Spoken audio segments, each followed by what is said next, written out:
Astaga putraku, lihatlah.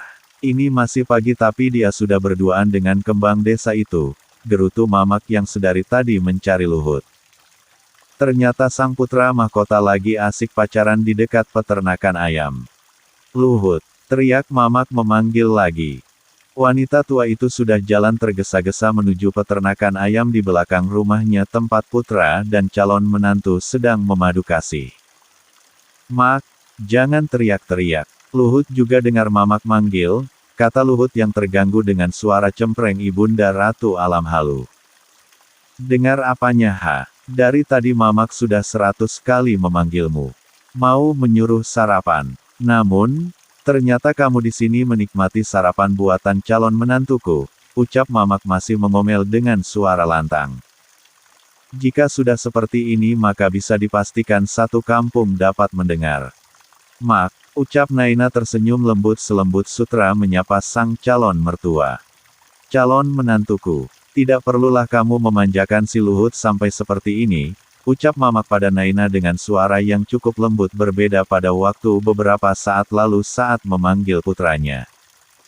Tidak apa-apa, Mak. Naina tidak keberatan. Hitung-hitung ini pelajaran sebelum menjadi istri sah, Bang Luhut. Dari sorot matanya tampak Naina berkata sangat tulus. Terserah kalian saja. Kalau begitu Mamak mau masuk dulu. Mamak berbalik hendak melangkahkan kakinya pulang. Namun wanita tua itu teringat sesuatu. Jangan melakukan sesuatu yang membuat orang tua malu.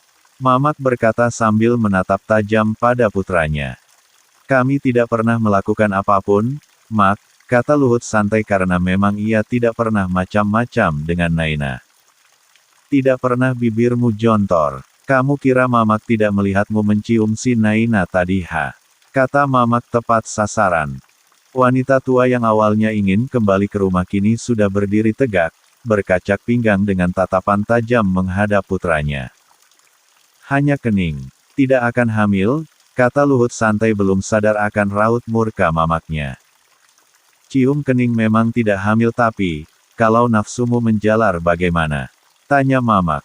Emosi wanita tua itu sudah diubun-ubun.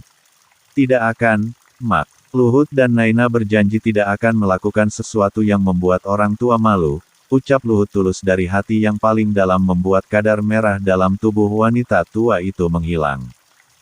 Sejak dulu jika putranya sudah berjanji maka tidak pernah melanggar. Entah apa yang ada pada diri Luhut. Namun, setiap melanggar janji yang diucap Luhut akan jatuh sakit sampai tak bisa berjalan dari situlah ia bersumpah akan menepati janji.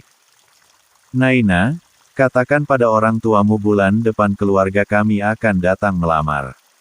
Aku tidak bisa membiarkan kalian berdua seperti ini terus, kata Mama akhirnya membongkar rahasianya dengan Bapak. Sudah lama Mamak dan Bapak merencanakan pernikahan Luhut dan Nina. Namun, ada pria kota yang lebih dulu melamar putrinya membuat orang tua itu menunda. Mengutamakan kepentingan Uli terlebih dulu tapi, alam berkata lain tiba-tiba saja terjadi sebuah masalah yang diciptakan Monang. Hal itu juga membuat keluarga Naina berpikir negatif. Benarkah, Mak, ucap sepasang kekasih itu kompak.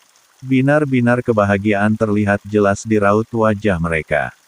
Benar. Sudahlah aku pergi dulu. Naina jangan khawatirkan orang tuamu. Mamak dan Bapak sudah mengurusnya. Setelah mengatakan itu Mamak beranjak pergi tapi, tertahan karena ulah Luhut. Mak, tunggu dulu aku masih belum yakin. Mamak tidak berbohong, kan? Ucap Luhut menahan pergelangan tangan Mamaknya. Meminta kepastian yang mulia Ratu. Kalau mau tahu jangan di sini. Aku tidak tahan dengan bau kandang ayam ini. Mamak menepis kasar tangan putranya. Cinta memang membuat manusia lupa daratan, gerutu Mamak sambil berjalan masuk ke rumah.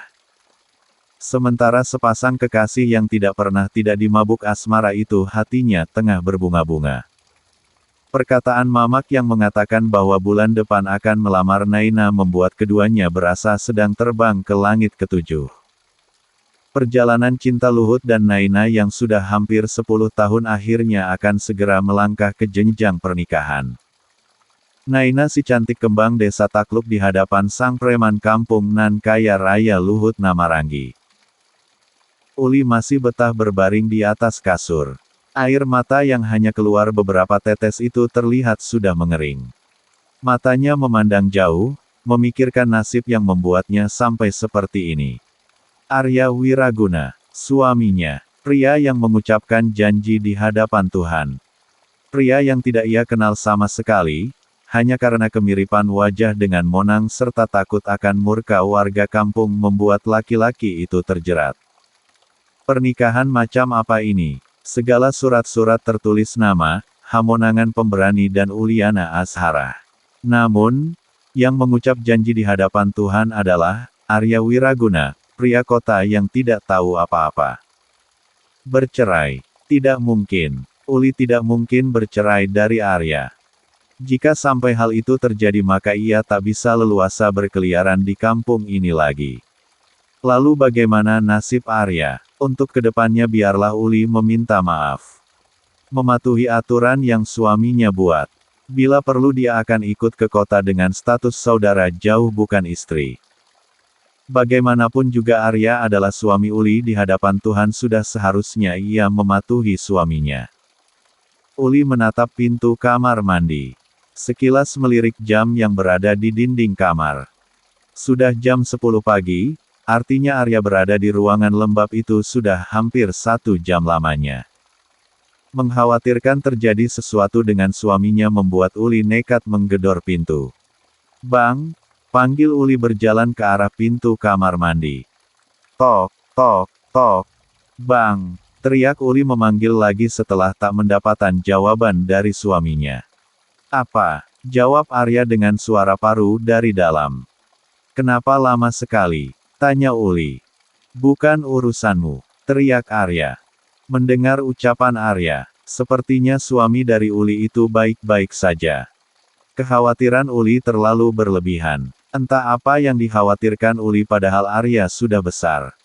Tidak perlu diawasi jika berada dalam toilet. 30 menit menunggu. Duduk di atas tempat tidur tidak ada juga tanda-tanda bahwa sang suami akan keluar dari toilet.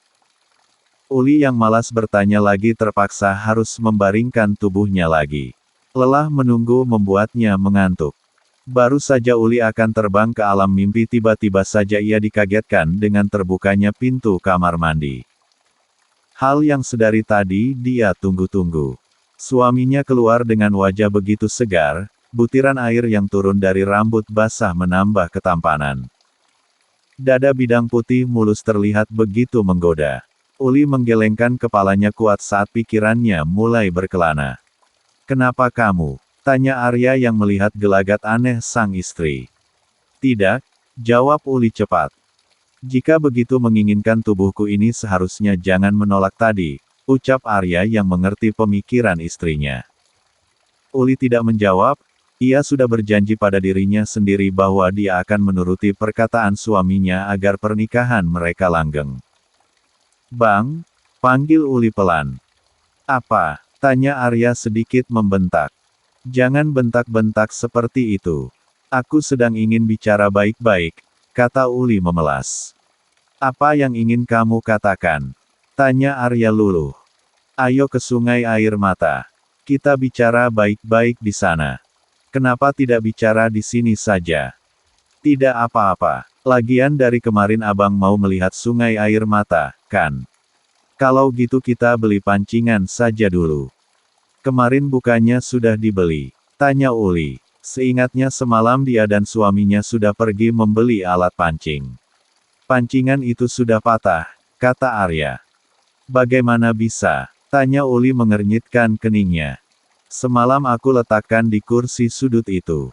Tadi pagi aku tidak sengaja mendudukinya, kata Arya sambil memakai pakaiannya. Astaga, Arya, kamu menghabiskan ratusan ribu untuk benda itu kemarin. Sekarang kamu menghancurkannya, kata Uli mengomel. Yang beli uangku, bukan uangmu. Jangan mengomel. Terserahlah. Ya sudah. Temani aku ke toko itu lagi untuk membeli pancingan baru. Sebentar aku pipis dulu, ucap Uli berjalan ke kamar mandi. 1, 2, Belum sampai 3 hitungan Arya sudah terhenti karena teriakan sang istri dari dalam kamar mandi. Arya, kamu apakan sabun mandiku sampai bisa begini?